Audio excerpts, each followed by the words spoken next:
The facts were known, man.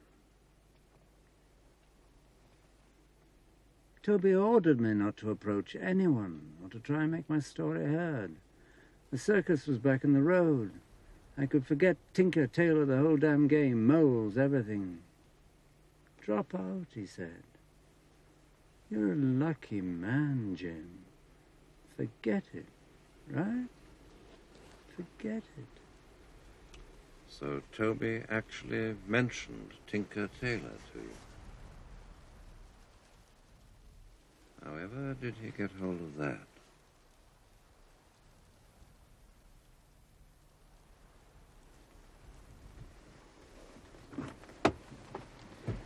And that's what I've been doing. Obeying orders and forgetting.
George, old boy.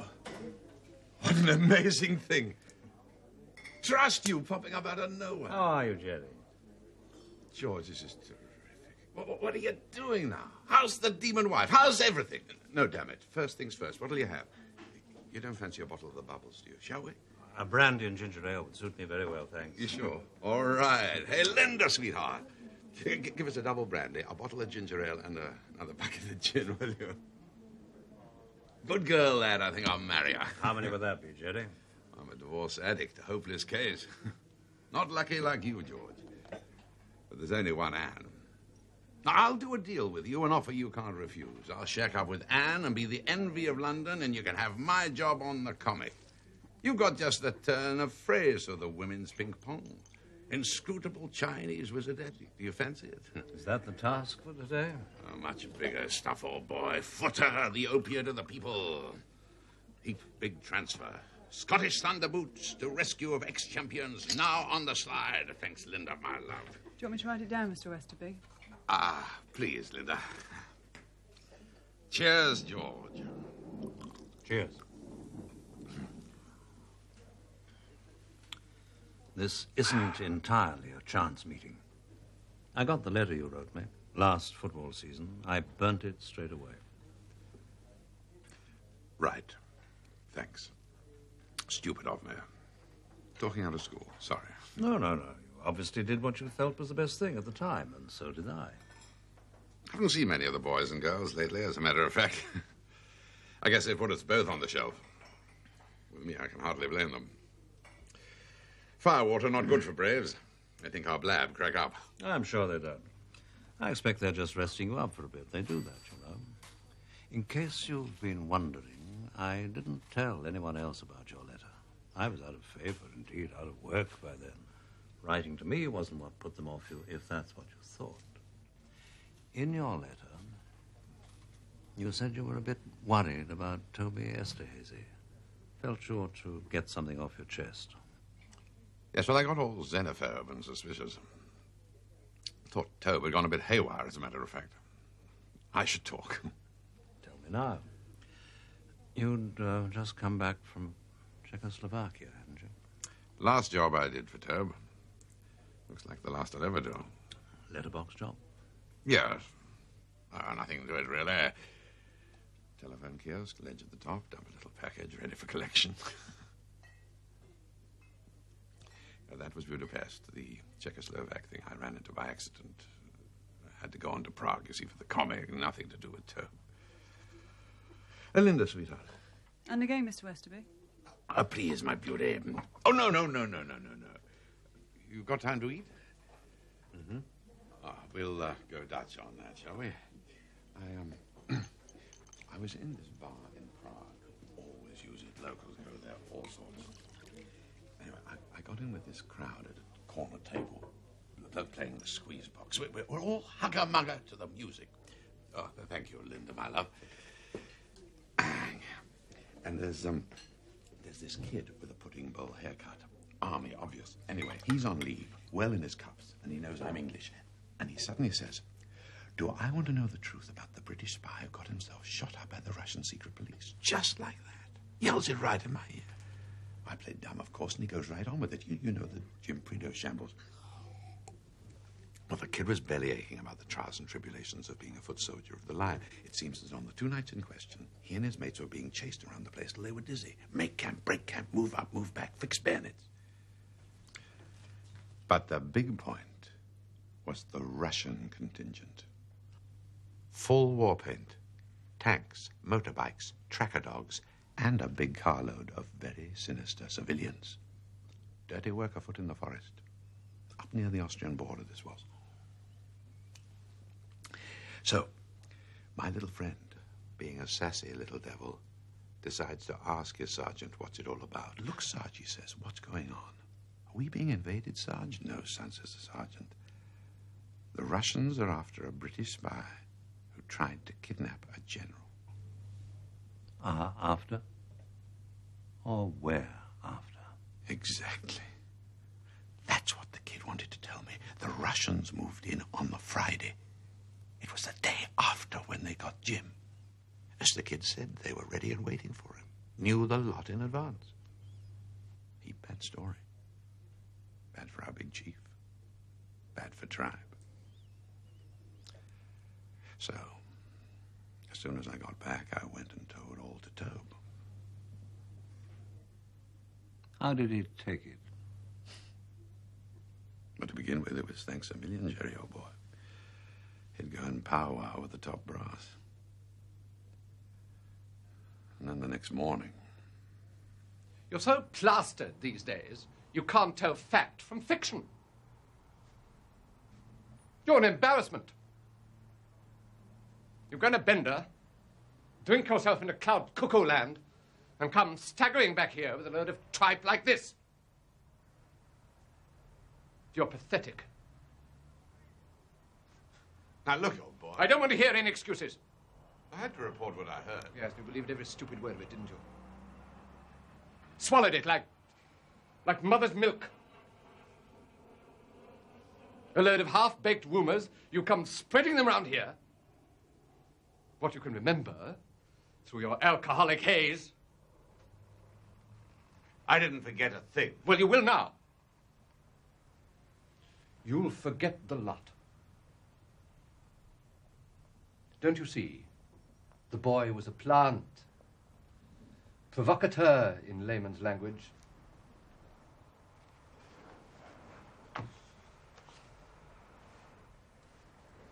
He was doing a job for Moscow Center, object disruption, make the circus chase our own tails, and you fell for it, Jerry, that's all.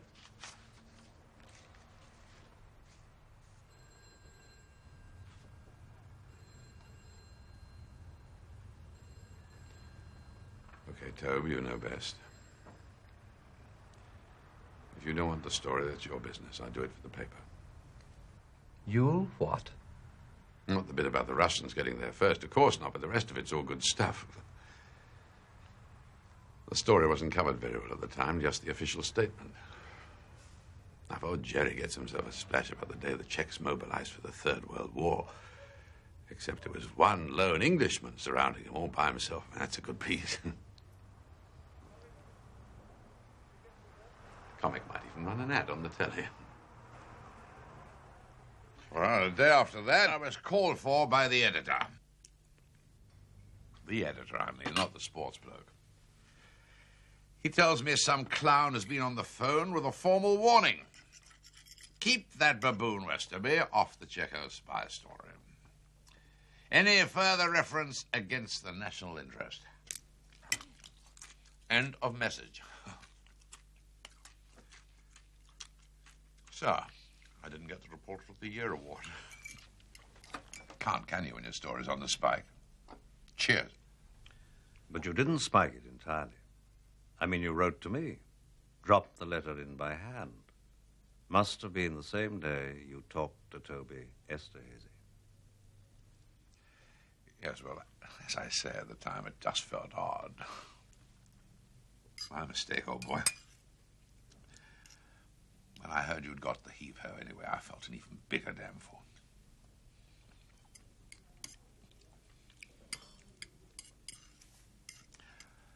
I thought it was you who phoned the editor, you see. It wasn't. Of course not. Sorry, old boy. Nothing untoward going on, is there, old boy? I mean, Tribe hasn't gone on the rampage or anything. But are you hunting alone? I mean, I know I'm not the brightest, but when you start asking questions, there's got to be something.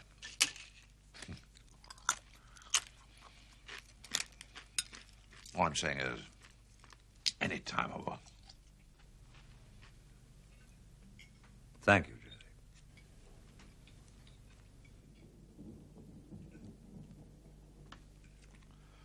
Rum chap, Toby Esterhase. But good. My God, first rate, brilliant, my view, but rum. Don't forget to give my love to Anne, will you? One of the great marriages, that always said so. Oh, come on, Jerry, out with it.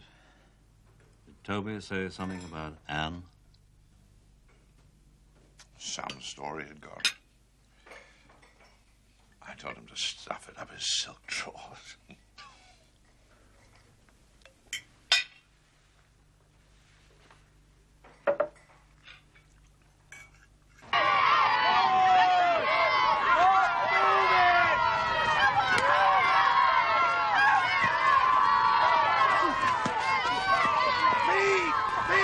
I suppose I should be prepared for something like this. Take on a temporary, the last thing you expect is loyalty. Well done, that boy. We're going to lose this match. So much for Prideaux's coaching. I'm absolutely furious with that man. It's monstrous to clear off. Did he say what's wrong with his mother? No, he did not. She is supposed to be dying. Well, that's one excuse for absence that he can hardly use again. Not at all, Mother. It's quite the reverse. One false alarm can easily lead to another. I shall ask for a full medical diagnosis next time.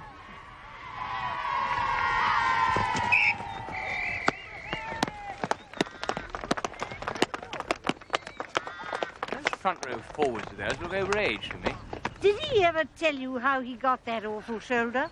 Oh, fell off a bus with a bottle of vodka. What? Fell off a bus with a bottle of vodka inside him, I shouldn't wonder. suppose I shall have to take his French. Oh, come on, Thur's good! Be tough! He's gone in the Alvis because he'd never trust any other form of transport. But if he'd gone for good, he wouldn't leave the caravan behind, would he? Stands to reason, that.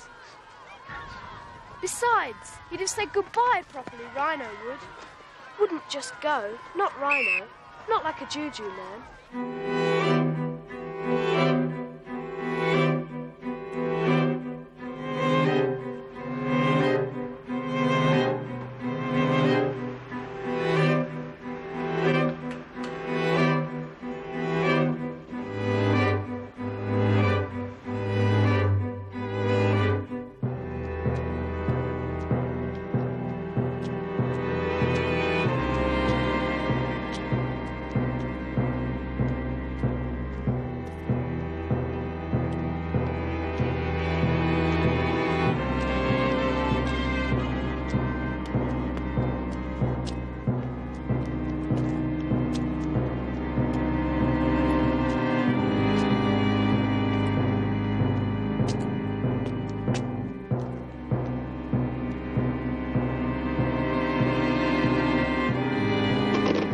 Come about the furs.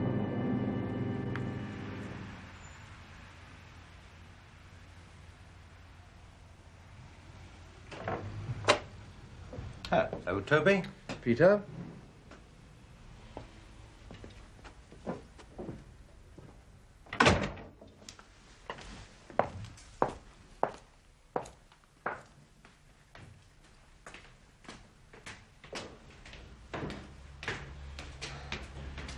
It's not exactly 5-star, but then we are shopping a bit down market.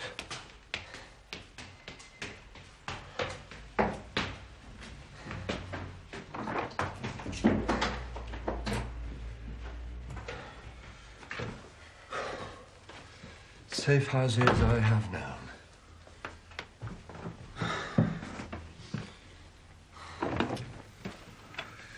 Take the weight off your feet. Won't be long.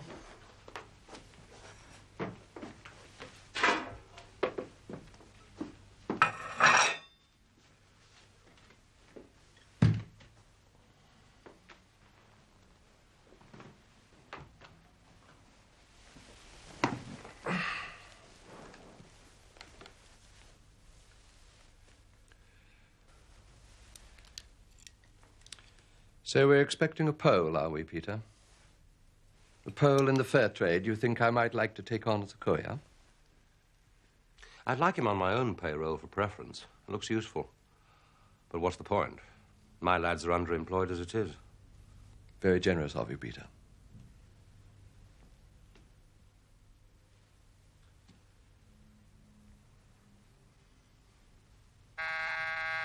Stay put, Toby.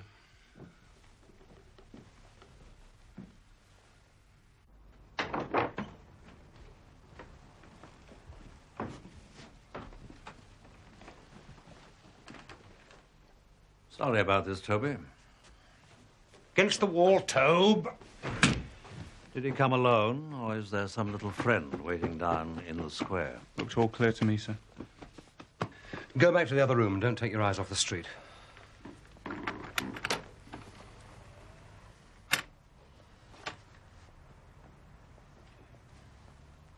We've seen something. Turn the light out a moment.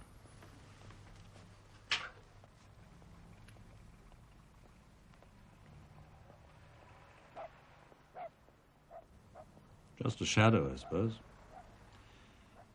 Yes, I think so.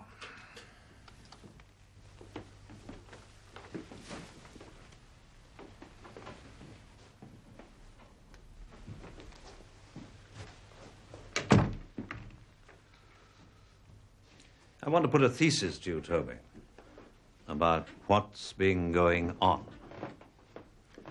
Let's cast our minds back, say, about 18 months, when Control is still with us.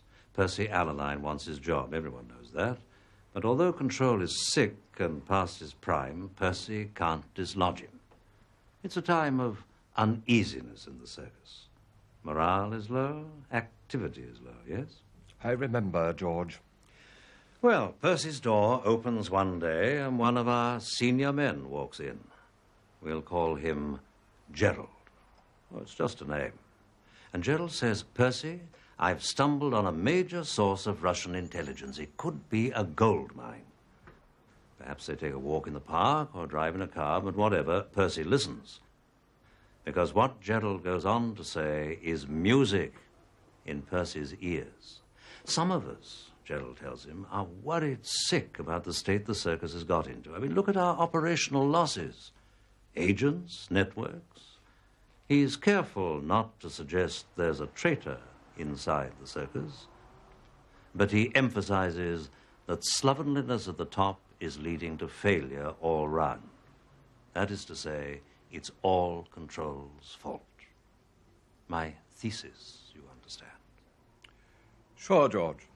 Another notion is that Percy Allaline was his own Gerald, that he went out and bought himself a top Russian spy and manned his own boat from then on. But I don't believe that's what happened. I think he'd mess it up, don't you? Sure, George. So the next thing is for Gerald to say to Percy, I and a little group of like-minded friends want you to be our father figure, Percy.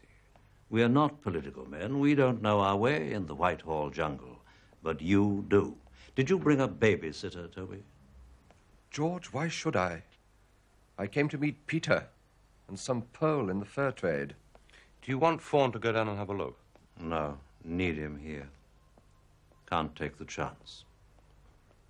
Yes, well, Gerald says that if Percy will handle the committees, he and his friends will handle Merlin. Merlin being the Moscow intelligence source, and witchcraft the name of the material he supplies. And how well it all went. Merlin's material proved excellent, as everyone agreed, except Control. And eventually Control was out, and Percy was king. So what's new, George? Ever bought a fake picture, Toby? Sold a couple once. The more you pay for it, the less inclined you are to doubt its authenticity.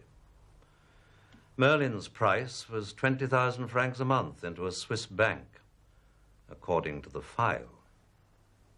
Oh, yes, Toby, this is official. There came the day when Gerald admitted Percy to the greatest secret of all, that the Merlin setup has a London end. Alexei Alexandrovich Polyakov, cultural attaché at the Russian embassy in London. You're on record as grading him Snow White, Toby, quite untainted with the mischief of espionage. In fact, he's Merlin's London representative. That's a start, I should tell you now, of a very clever knot. Now, everything to do with witchcraft is secret, of course, but inevitably a lot of people are involved. Transcribers, translators, codists, evaluators, God knows what. Doesn't worry Gerald, of course. He likes it. Because the art of being Gerald is to be one of a crowd. But when it comes to Polyakov, that's a different story. Who knows it? Only you, Roy Bland, Bill Hayden, and Percy. 3 of you and Allaline. You're the magic circle. Who meets him, Toby?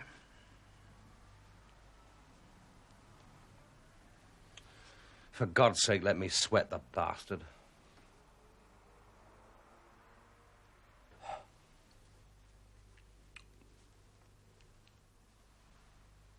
You all meet him.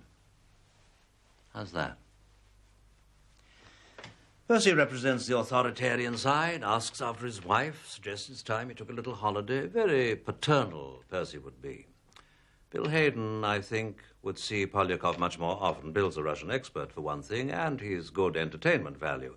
I'd expect Bill to shine when it comes to the briefings and follow-up sessions, making sure the right messages went back to Moscow.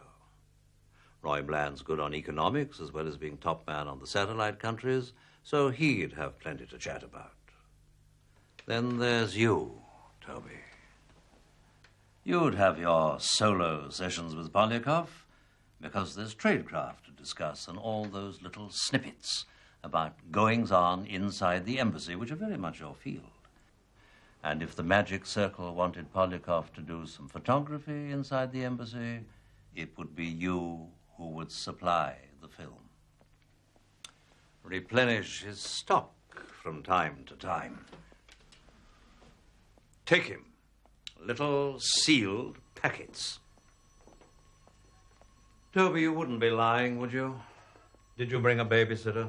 Cross my heart, George, I swear to you. What would you use for a job like this? Cars? No, on foot. Keep walking them through. How many? 8. 10, maybe. What about one man alone? One? Never. Impossible. I can call Mendel to take a look. I'm sure Toby's right. Listen, George. I know Polyakov works for Moscow Center. Of course I do. We all know. But come on. Think how many other operations we've run this way. We've bought Polyakov, right?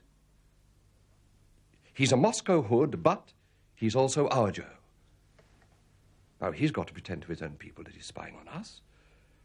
So we've got to give him one or two goodies now and again. Sure, I've passed him the odd sealed packet. Chicken feed. So he can send them home and Moscow Center clap him on the back and tell him he's a big man. It happens all the time. Now, come on, George. You know the game. So are you Polyakov's agent inside the circus?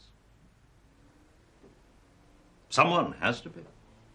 If Polyakov's cover for meeting you people is that he's spying on the circus, then he must have a man on the inside, mustn't he?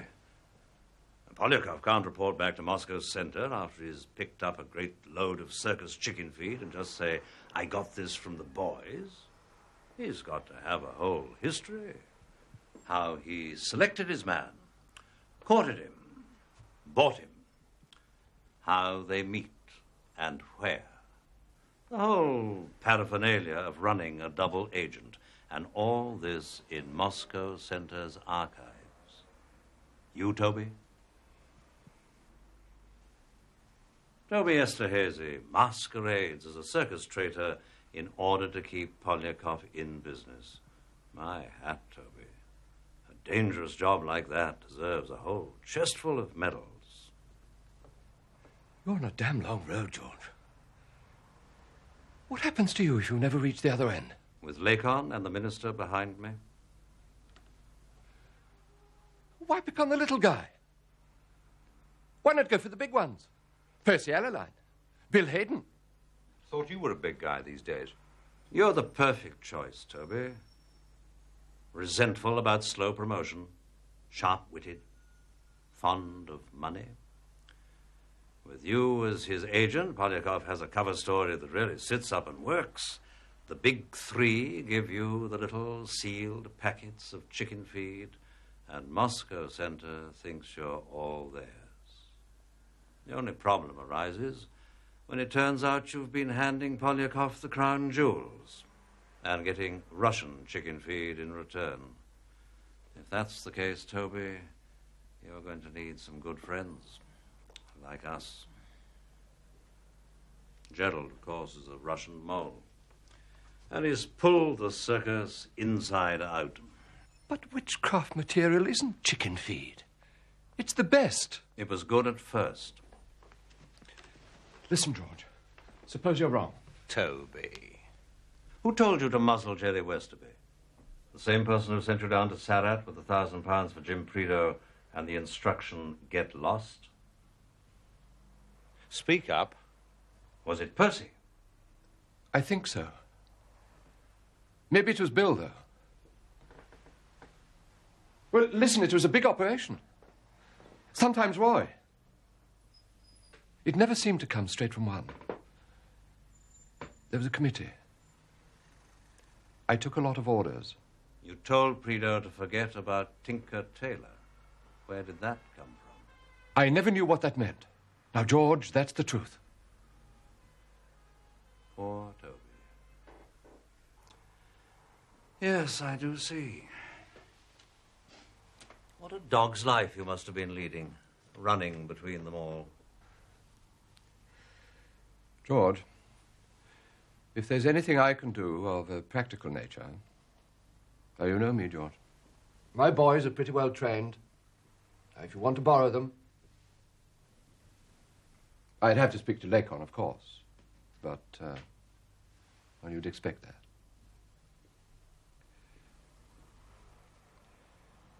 All I want is for this thing to be cleared up, for the good of the circus. I want nothing for myself. Where's this safe house you keep exclusively for meeting Polyakov? 5 Lock Gardens at Camden Town. You're going to be staying here for a night or two. Fawn will look after you.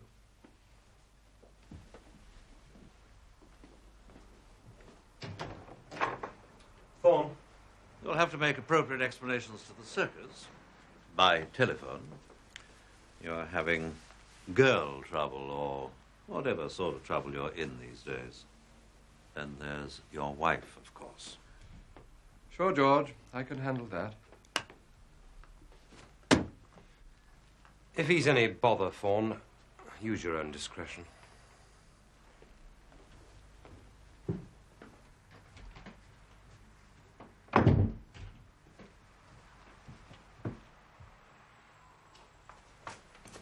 Peter, I want you to watch my back. Will you do that for me?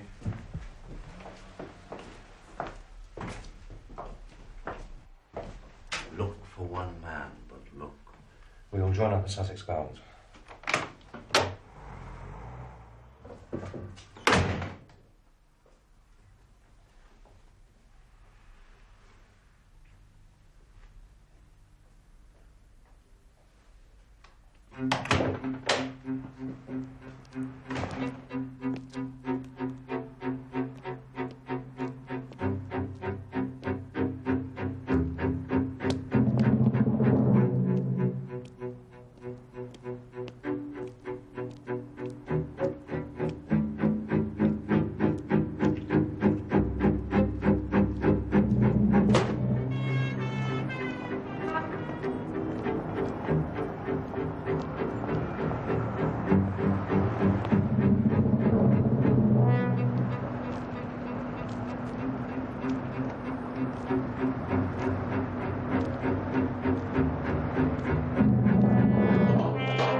Same as you, George. Just a feeling. Someone, but I couldn't say for certain. I covered both of you right to the front door. If either of you did have company, he's cleverer than me. Let's be known. Do you have anyone particular in mind? Shall I go down to pavement level, take a sniff? Well, proceed? Yes. Right. Now, the Minister has one major worry.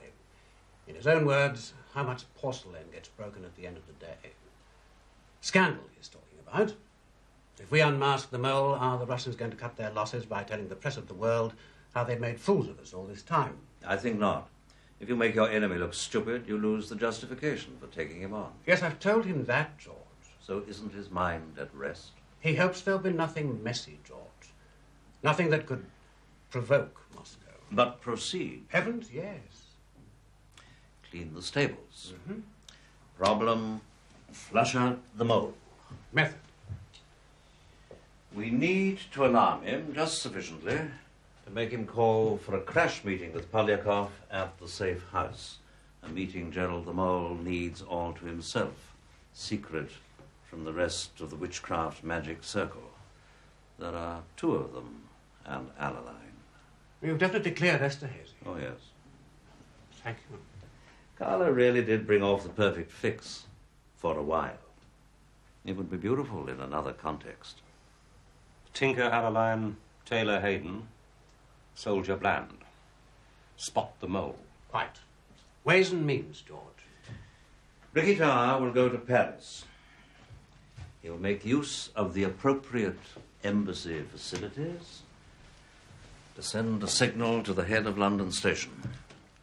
Something, something, something, which we'll now concoct.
Message will be, have information vital to the safeguarding of the service.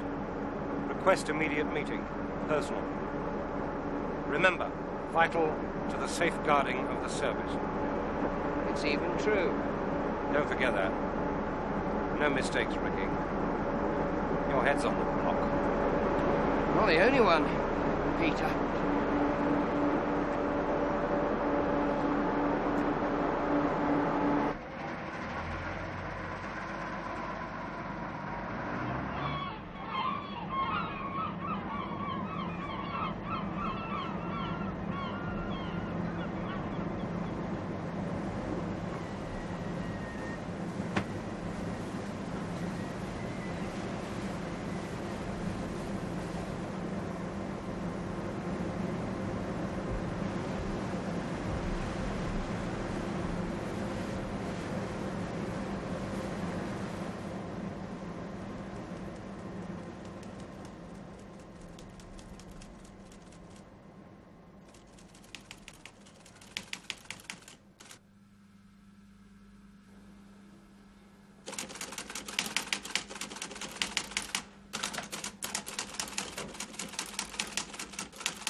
So